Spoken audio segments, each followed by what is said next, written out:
उन गौरक्षकों को सैल्यूट करता हूं जो गौ रक्षा की बात करते हैं। मैं खुद गौ भक्त हूं, गौ माता की पूजा करता हूं। प्रयास होता है कि प्रथम रोटी मैं गौ माता को दूं। मेरे मुसलमान भाई, कुर्बानी का त्योहार, ईद उल अजहा का त्योहार आप इस तरीके से मनाएं, आप इस तरीके से अपने त्योहार को मनाएं कि नफरतियों को मौका न मिल सके हम पे जुल्म करने का। जो कानून जिसका विरोध करता हो, कानून के दायरे में कोई ऐसा कार्य आता हो, उस कार्य को आप न करें और कभी भी विरोधियों को अवसर ना दे कि वो कानून के दायरे में आकर के हमारे अपने लोगों पे वो जुल्म करें। बड़ा दर्द होता है जब राजेश्वर सिंह जैसा मंत्री, दर्जा प्राप्त मंत्री, कत्लेआम की बात करता है। दुख होता है जब एक सम्मानित विधायक, 2 बार के विधायक, भारतीय जनता पार्टी का विधायक नंद किशोर गुर्जर जब यह सलाह देता है, जब यह अपील करता है कि आप इको फ्रेंडली ईद बनाएं। कौन होते हो आप सुझाव देने वाले? क्या ये बकरीद, क्या ये कुर्बानियां, क्या ये ईद उल अजहा का त्योहार आज प्रथम बार हमारे हिंदुस्तान में मनने जा रहा? अनवरत होता आया है, होता रहेगा, कोई माई का लाल इसे रोक नहीं पाएगा। लेकिन मैं तो अपने लोगों से कहना चाहता हूं, अपने हिंदुस्तानियों से कहना चाहता हूं कि ये भारतीय जनता पार्टी की दोहरे चरित्र हैं। संगीत सोम जब कहता है कत्लेआम हो जाएगा, तो यह भारतीय जनता पार्टी के दोहरे चरित्र को दर्शाने का कार्य करता है। मैं खुद गौ भक्त हूं, गौ माता की पूजा करता हूं। प्रयास होता है कि प्रथम रोटी मैं गौ माता को दूं और आप तमाम गौ भक्तों का सम्मान करता हूं मैं। ओम भूर्भुवस्सुः तत्सवितुर्वरेण्यं भर्गो देवस्य धीमहि। आप तमाम गौ भक्तों का सम्मान करता हूं मैं, उन गौ रक्षकों को सैल्यूट करता हूं जो गौ रक्षा की बात करते हैं। लेकिन मैं उन गौ रक्षकों से भी कहना चाहता हूं, अपने विधायक नंद किशोर गुर्जर जी से भी कहना चाहता हूं, राजेश्वर सिंह मंत्री और संगीत सोम जैसे पूर्व विधायक से मैं कहना चाहता हूं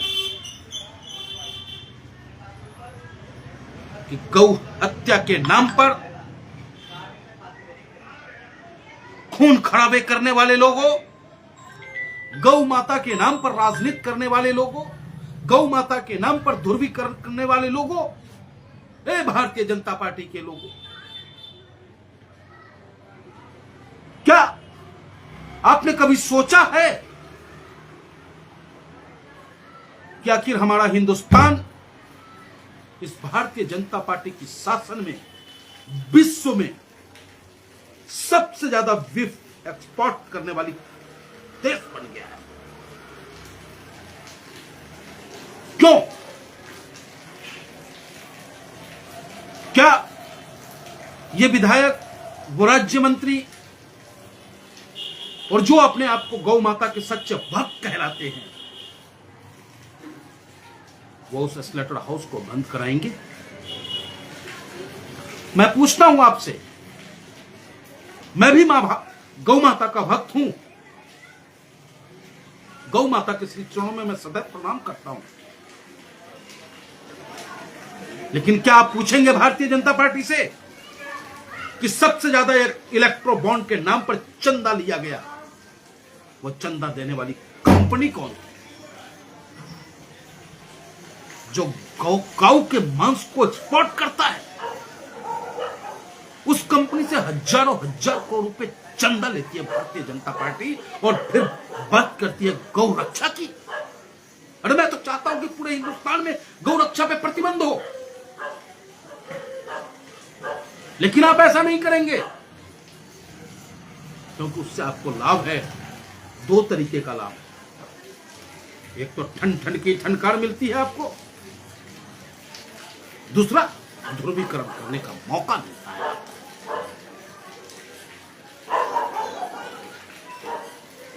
गौ माता के नाम पर राजनीति नहीं होनी चाहिए। गौ माता के नाम पर निर्दोष मुसलमानों के ऊपर जुल्म नहीं होनी चाहिए। और अगर कोई कानून विरुद्ध कार्य करता है तो उस पर संवैधानिक रूप से कानून अपना काम करे, उसे जेल की सलाखों के पीछे भेजे। लेकिन लिंचिंग करने की ताकत कौन देता है? किसी की हत्या करने की ताकत कौन देता है आपको?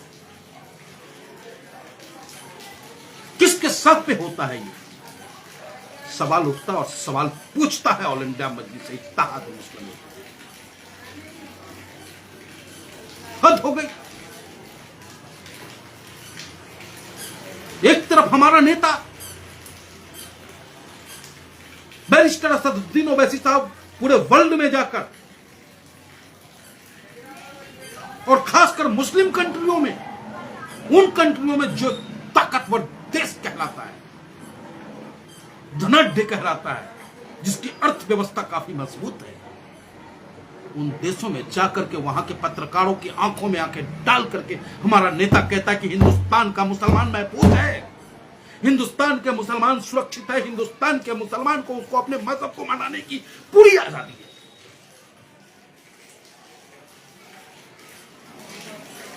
हम सब भारतीय और भारतीय हम सब एक है। और यहां पे किसकी साथ पे ये लोग हत्या करने की बात करते हैं, एक दूसरे के धर्म को रोकने की बात करते हैं, उसके क्रियाकलाप को रोकने की बात करते हैं। किसकी ताकत है वो? क्या संविधान ये ताकत देता है हमें और आपको? मैं उनको भी कहना चाहता हूं, जब मेरा होली आता है तो एनजीटी वालों का बड़ा दिमाग घूम जाता है। पानी बर्बाद, पानी बर्बाद, पानी बर्बाद। अरे भैया, जिसका जो धर्म है उसे मना लेने दो स्वेच्छा के साथ, उनकी इच्छा अनुसार। ये एक नया ट्रेंड चल गया है। जब किसी का कोई त्योहार आए, कुछ बुद्धिजीवी अपने आप को बहुत बड़े देश हित के रक्षक समझते हैं। मानवता प्रेमी, उनका मानवता प्रेमी कहां मर जाता है जब लिंचिंग होती है? उनका ह्यूमन राइट्स कहां मर जाता है जब बहन बेटियों के साथ बलात्कार होता है, जब बहन बेटियों को मणिपुर में नंगा घुमाया जाता है? तब ह्यूमन राइट्स कहां जाता है? कहां जाती है महिलाओं का अधिकार? उस वक्त टेप लग जाता है पर। और हम सनातनी हैं। महाभारत काल में भगवान कृष्ण से कर्ण ने पूछा था कि मेरी गलती क्या है। भीष्म पितामह ने पूछा था मेरी गलती क्या है। द्रोणाचार्य और कृपाचार्य ने पूछा था मेरी गलती क्या है। उन्होंने कहा था कि जब इस बड़ी सभा में तुम योद्धाओं के रहते हुए, जब एक महिला का कुल वधू का वस्त्र हरण हो रहा था, तो तुम्हारे बाणों में जंग लग गई। तुमने प्रतिकार नहीं किया। अगर तुम विरोध करते तो निश्चित रूप से उस महिला का सम्मान बचता। इसलिए तुम इसके दोषी हो और इसकी सजा जरूर मिलेगी। और मिला। तो कहने का मकसद सिर्फ इतना ही है, जुल्म कहीं भी हो, अगर जुल्म के खिलाफ बोलने की ताकत है आपके पास, जुल्म से सताए हुए लोगों की मदद करने की ताकत है आपके पास, तो आप मदद करें उनकी, जुल्म के खिलाफ आवाज उठाएं आप, अन्यथा आप बेगुनाहगार कहलाएंगे। और हम सब हिंदुस्तानी हैं, हिंदू मुस्लिम सिख ईसाई आपस में हम भाई भाई, और हमें पूरी उम्मीद है जहां कहीं भी गौ हत्या राष्ट्रद्रोह मुकदमा दर्ज होता हो, पाबंदियां हो, वहां हमारे मुसलमान भाई बिल्कुल इस तरीके का कार्य नहीं करेंगे। जिन चीजों पे प्रतिबंध है वो बिल्कुल नहीं करेंगे। लेकिन फिर भी कुछ देश में बैठे हुए देश के गद्दार, आपसी भाईचारा के दुश्मन, एकता के दुश्मन, वो माहौल को खराब करने का प्रयास करेंगे। हमें और आपको सावधान रहने की आवश्यकता है। आपको पता है इस गाजियाबाद में एक वाकया होती है, एक घटना घटती है गाजियाबाद में।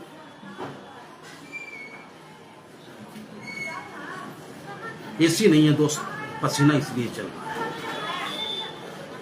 गर्मी काफी है और गुस्सा भी अंदर है, वो उबाल ले रहा है।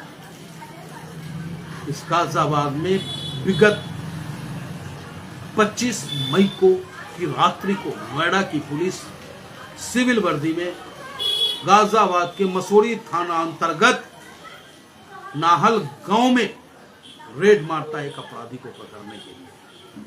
अपराधी पकड़ में आता है, उसका विरोध अपराधियों के साथी लोग करते हैं जो अपराधी तत्व के लोग होते हैं, जैसा कि पुलिस का कहना है, जैसा कि मीडिया ने बताया।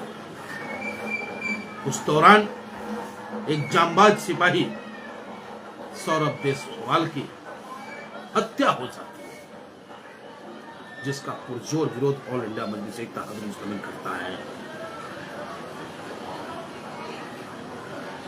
और सवाल भी करता है कि क्यों हमारे वो पुलिस वाले जांबाज भाई स्थानीय थाने को अपने संपर्क में नहीं गए, क्यों वो सिविल वर्दी में गए, क्यों पुलिस की गाड़ी नहीं थी। ये सब सवाल है, जांच का विषय है। लेकिन आप जानते हो इसके बाद क्या होता है? अखबार कहती है कि 10 लोगों ने विरोध किया उस कादिर बदमाश को पकड़ने के बाद, और जो भी झड़प हुई, और उसके एवज में गांव के 200 लोगों को उठा लिया जाता है। पुलिस का तांडव देखा जाता है, पुलिस का भय आज भी व्याप्त है उस गांव में। हम लोग निरंतर उस गांव का दौरा कर रहे हैं, लोगों को सांत्वना दे रहे हैं कि ऑल इंडिया मजलिस इत्तेहाद मुस्लिमीन आपके साथ है, बैरिस्टर असदुद्दीन ओवैसी साहब आपके साथ है। जो भी निर्दोष लोग फंसाए गए हैं उनकी फ्री में मुकदमा लड़ने का काम ऑल इंडिया मजलिस इत्तेहाद मुस्लिमीन के वकील करेंगे, न्याय दिलाने का कार्य करेंगे। और माननीय मुख्यमंत्री परम आदरणीय योगी आदित्यनाथ जी से मांग भी हमने किया है और करते भी हैं आप सोशल मीडिया के माध्यम से कि हुजूर आप मेरे मुखिया हैं, प्रदेश के मुख्यमंत्री हैं, उसके साथ साथ आप संत भी हैं, और संत की नजरों में मानव समान होता है। जो उदंड है उसको दंड भी देना कार्य है आपका, लेकिन जो निर्दोष है, जो बेगुनाह है, वो न सताया जाए, ये भी तय करना आपकी जिम्मेदारी है। और कल ईद उल अजहा का महापर्व है। आज हम सनातनियों का निर्जला एकादशी व्रत है। बहुत सारी मां बहनें हमारी, युवा साथी, बुजुर्ग निर्जला एकादशी का व्रत भी रखे होंगे। उनके भी श्री चरणों में मैं प्रणाम करता हूं, श्री नारायण के श्री चरणों में प्रणाम करता हूं, और उन्हें भी निर्जला एकादशी की बहुत बहुत बधाई एवं शुभकामनाएं देता हूं। और कल जो ईद उल अजहा का पर्व है, तो नाहल गांव के जितने भी हमारे साथी हैं, युवा साथी, बुजुर्ग, मां बहनें जो अपने गांव को छोड़कर पुलिस की दहशत से कहीं और पलायन कर गए, उनसे करवद्य प्रार्थना है, मेरा हाथ जोड़ के निवेदन है कि पुलिस आपके साथ सही व्यवहार करेगा। पुलिस बिल्कुल आपके साथ गलत व्यवहार नहीं करेगा। आप लौटो अपने गांव को, आओ अपने गांव और मनाओ त्योहार को। और कल मैं भी खुद मैं अपने साथियों संग नाहाल ईदगाह पर आपकी नमाज के वक्त मौजूद रहूंगा और फूलों से आपका स्वागत करने का कार्य करूंगा। इसी के साथ पुनः ईद उल अजहा की बहुत बहुत बधाई, बहुत बहुत शुभकामनाएं। जय हिंद।